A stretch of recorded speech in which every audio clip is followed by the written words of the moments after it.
देखिए, विरासत तय नहीं होते सियासत के फैसले, उड़ान तय करती हैं आसमां किसका होगा। कल नरेश मीणा ने हेलीकॉप्टर से उड़ान भरी और 2028 में कुछ होने वाला है। पहले ही नरेश मीणा ने बड़ा शक्ति प्रदर्शन दिखा दिया।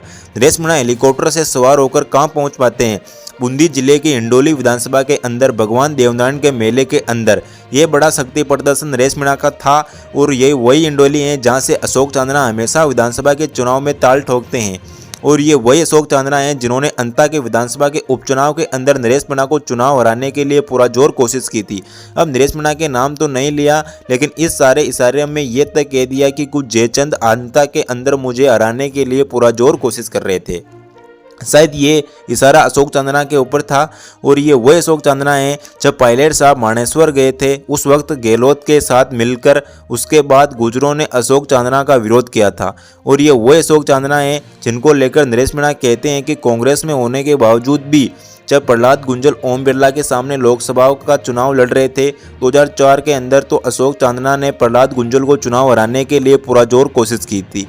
खैर, ये आरोप नरेश मीणा के हैं, लेकिन जब नरेश मीणा वहां पहुंचे तो जनसभा के अंदर भीड़ वो देखने के लायक होती हैं। बड़े बड़े नेता हैरान हो गए थे कि नरेश मीणा के साथ इतना बड़ा कार्रवाई। लेकिन अब ये कोई नई बात नहीं है।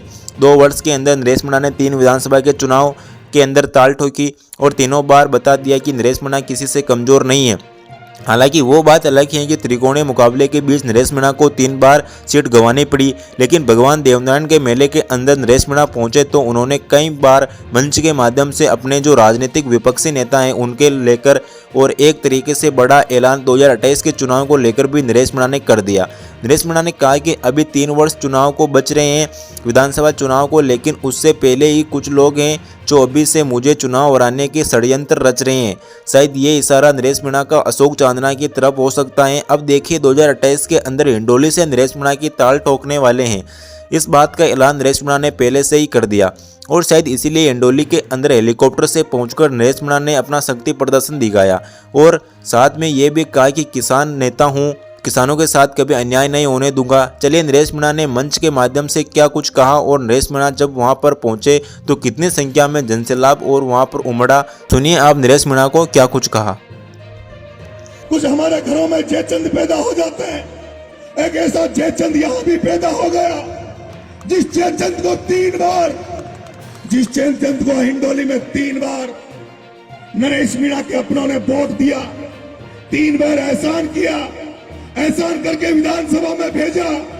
वो व्यक्ति जिसने सचिन पायलट को कमजोर करने का काम किया, कोटा में प्रहलाद गुंजल को कमजोर करने का काम किया, कि गलती नहीं है, गलती नहीं है, इसने कोई गलती नहीं की सचिन पायलट को धोखा देकर, इसने कोई गलती नहीं की प्रहलाद गुंजल को धोखा देकर, क्योंकि ये तो इतना स्वार्थी है, इसकी इतनी राजनीतिक तड़प है, इतना राजनीति में इसका इतना स्वार्थ है, जो अपने बाप के दुश्मनों से जा मिला, जिसके बाप के जो दुश्मन थे उन बाप के दुश्मनों से जो जा मिला।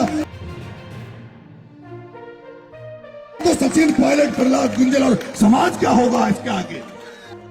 2028 का चुनाव को 3 साल है, केवल एक को नहीं, केवल नरेश मीणा को हराने केवल एक नहीं किया।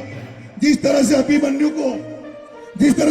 को चक्रव्यूह में फंसाकर सारे कौरवों ने मिलकर मारा था, उसी तरह तुम्हारे अभिमन्यु नरेश को भी अंता के चुनाव में कई लोगों ने कौरव बनकर राजनीतिक हत्या करने का प्रयास किया।